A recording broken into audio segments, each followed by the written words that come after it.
Selamat uh, pagi, siang, malam, rekan-rekan. Terima kasih atas kesempatan yang diberikan MPBI kepada saya.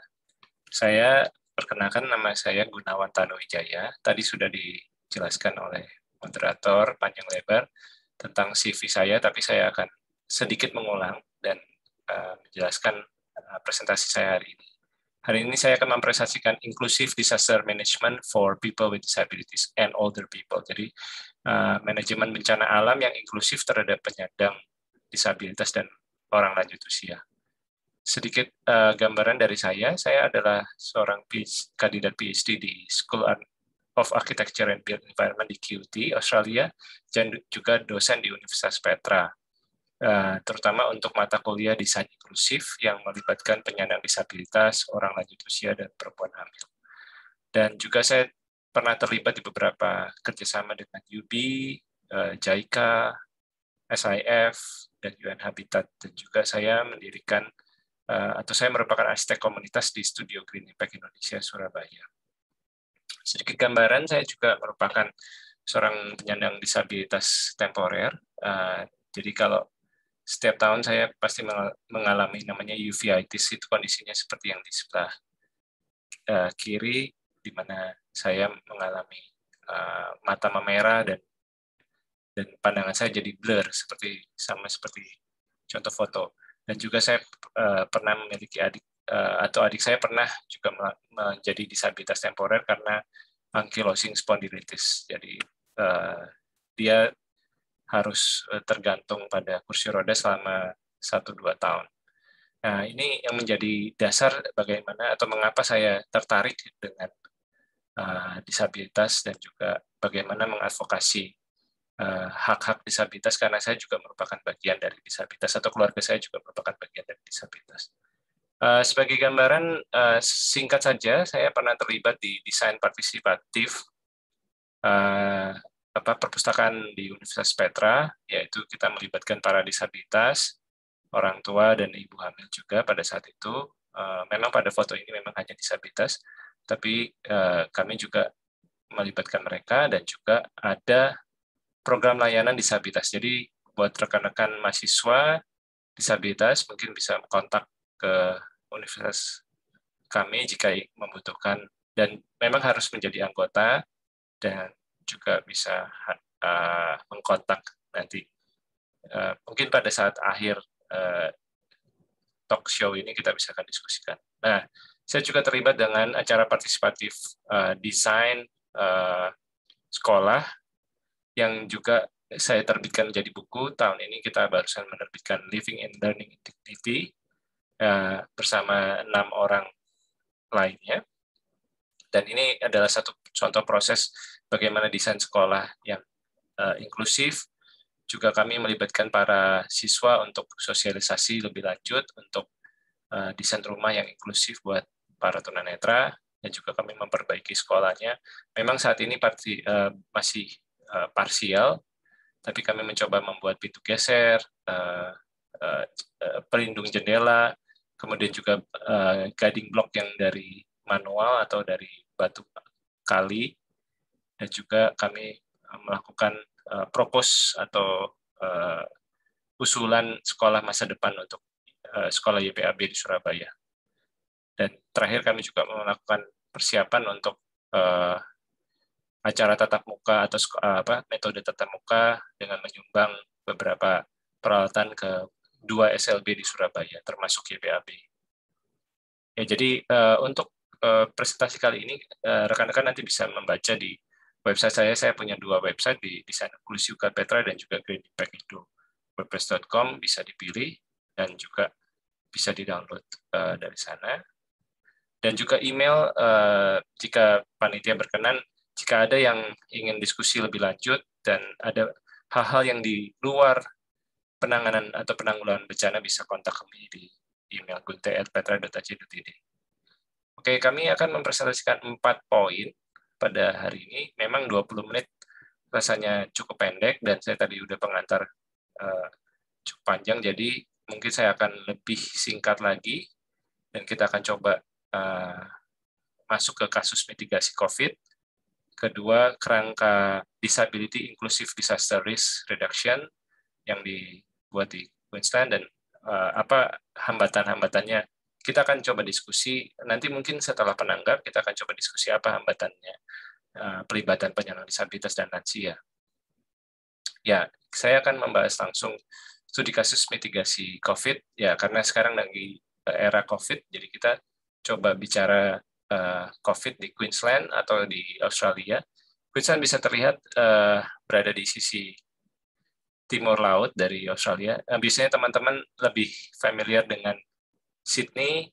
Sebenarnya ini satu atau bersebelahan dengan Sydney, dan posisinya di utara atau timur laut dari Sydney.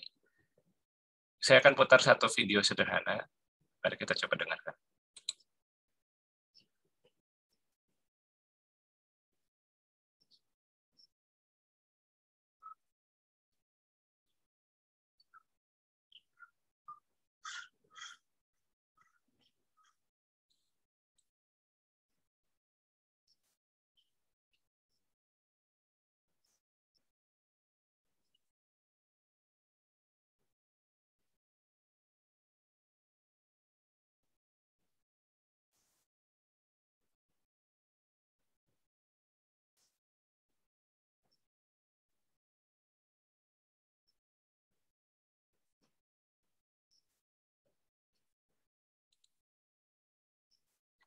Oke, saya stop dulu.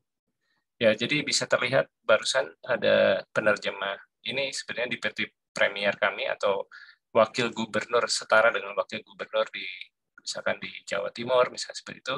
Jadi wakil gubernur setara dengan wakil gubernur, Deputy Premier kami memberikan gambaran untuk lockdown. Ya, lockdown itu dilakukan. Nanti saya akan jelaskan lockdown detailnya. Tapi seperti digambarkan dalam video ini, rekan-rekan yang tuli atau yang tunarungu itu tetap bisa dilayani untuk informasinya dengan menggunakan juru bahasa isyarat atau JBI, juru bahasa Australian language, ya, jadi Auslan. Nah, ini sama dengan acara kita hari ini, kita punya JBI, ya mungkin hampir serupa. Yang penting adalah bagaimana penyampaian informasi-informasi bencana ini bisa disampaikan juga kepada para disabilitas. Nah, ini contoh berikutnya adalah statement dari website yang, jadi selain presentasi di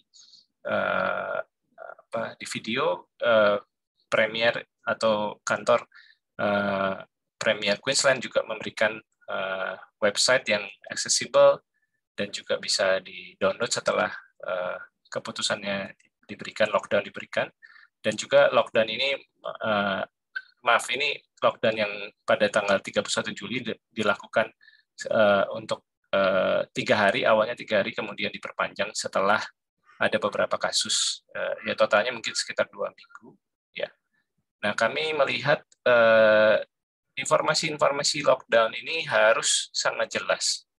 Di dalam kasus Australia, kami memiliki komunitas-komunitas lain, ya komunitas disabilitas, ada yang tunarungu atau tuli, kemudian ada yang tunanetra, kemudian juga ada orang lansia, dan juga komunitas yang berbahasa lain. Jadi lockdown yang diusulkan itu juga harus bisa dimengerti dalam bahasa-bahasa yang berbeda, bukan hanya dalam bahasa Inggris. Misalkan contohnya dalam bahasa apa saja yang ada, komunitas yang ada itu komunitas Arab, Burma, Kantonis, Hakka, dan sebagainya, dan juga termasuk Indonesia. Jadi bisa dibayangkan ada juru bicara atau juru bahasa Indonesia yang bisa dikontak jika ada komunitas Indonesia yang ingin menanyakan tentang lockdown tadi.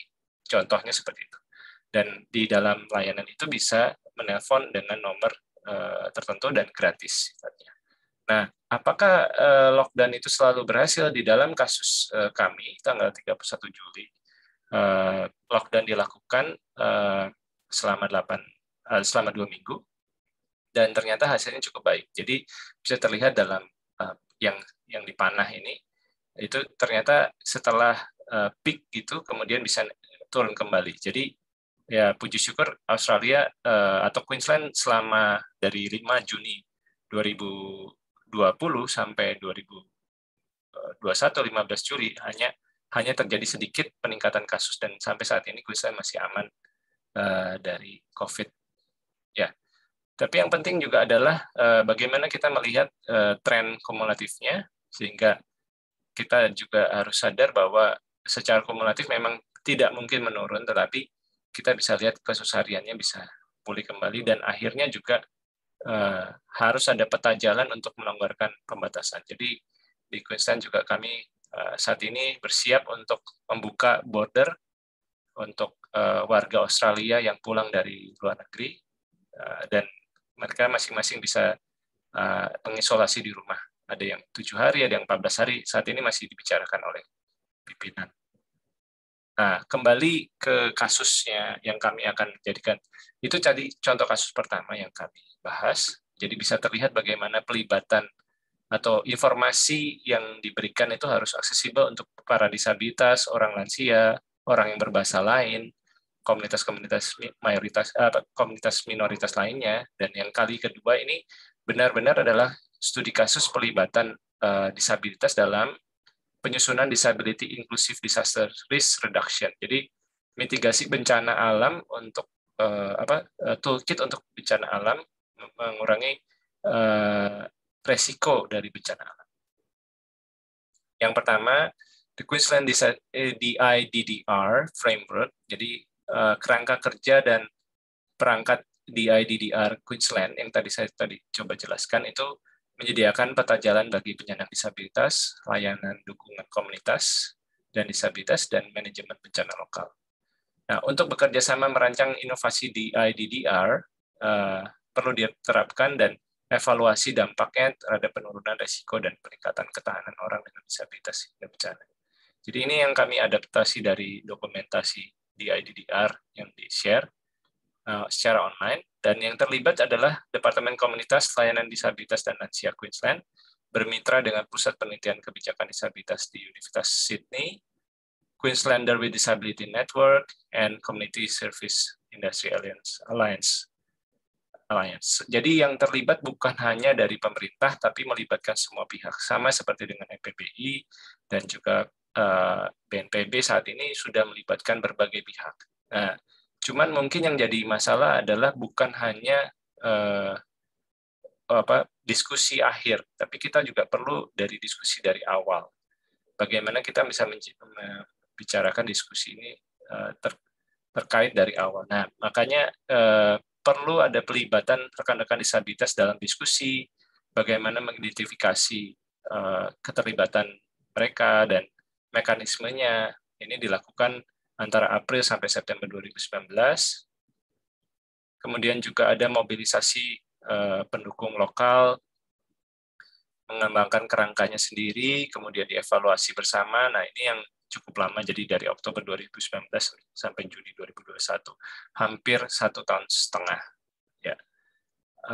Jadi memang cukup panjang kerangka ini disusun, dan kami melihat yang menarik adalah bagaimana kerangka ini bisa melibatkan multisektor, multikomunitas, ya, bukan hanya disabilitas, tapi berbagai pihak. Ya.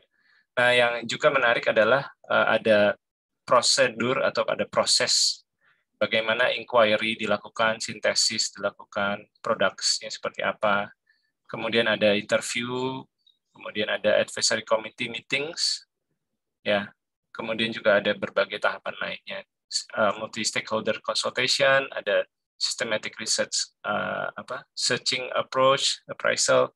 Ya, jadi memang kita tidak bisa berdiri langsung dengan, atau metode partisipatif itu bukan hanya berlaku dengan pelibatan diskusi final atau diskusi bersama disabilitas, tapi kita harus melakukan riset bersama, stakeholder juga dilibatkan sebagai tim riset atau tim penyusunan kerangka dan juga aplikasinya. Oke. Nah, ada beberapa tindakan disabilitas, komunitas, dan juga manajemen, ya mungkin ini setara dengan BNPB, ya, manajer emergency lokal, ya, yang bisa dilakukan. Saya tidak akan bahas satu persatu karena keterbatasan 20 menit presentasi, tapi rekan-rekan bisa akses PPT saya dari website kami. Yang terakhir juga ini adalah outcome-nya, jadi prosesnya, outcome-nya, dan impact-nya. Jadi benar-benar para disabilitas itu memang dilibatkan dalam proses sampai penyusunan dokumen ini dan juga penerapannya. Dan ini bisa di-download dari dokumen ini, atau saya sudah mengupload di dalam folder saya, di folder dokumen saya, yang nanti akan dibagikan oleh panitia. Oke, mungkin pertanyaan saya atau kita nanti akan masuk ke dalam diskusi, apa sebenarnya barrier yang dihadapi, kan rekan-rekan yang hari ini datang adalah praktisi penanggulangan bencana. Jadi saya juga ingin belajar sesuatu dari teman-teman yang sudah berpraktek, apa yang sebenarnya terjadi menjadi hambatan dari pelibatan penyandang disabilitas dan lansia dalam penanggulangan bencana inklusif. Misalkan contohnya kesadaran, apakah kesadaran, keterbatasan anggaran, keterbatasan waktu dalam respon bencana, batasan teknis, atau apa. Nah, rekan-rekan bisa nanti mulai chatting setelah, atau bisa mulai chatting sekarang, tapi nanti kita akan coba bahas setelah tanggapan diberikan. Pada saat tanya jawab, mungkin moderator bisa membantu nanti.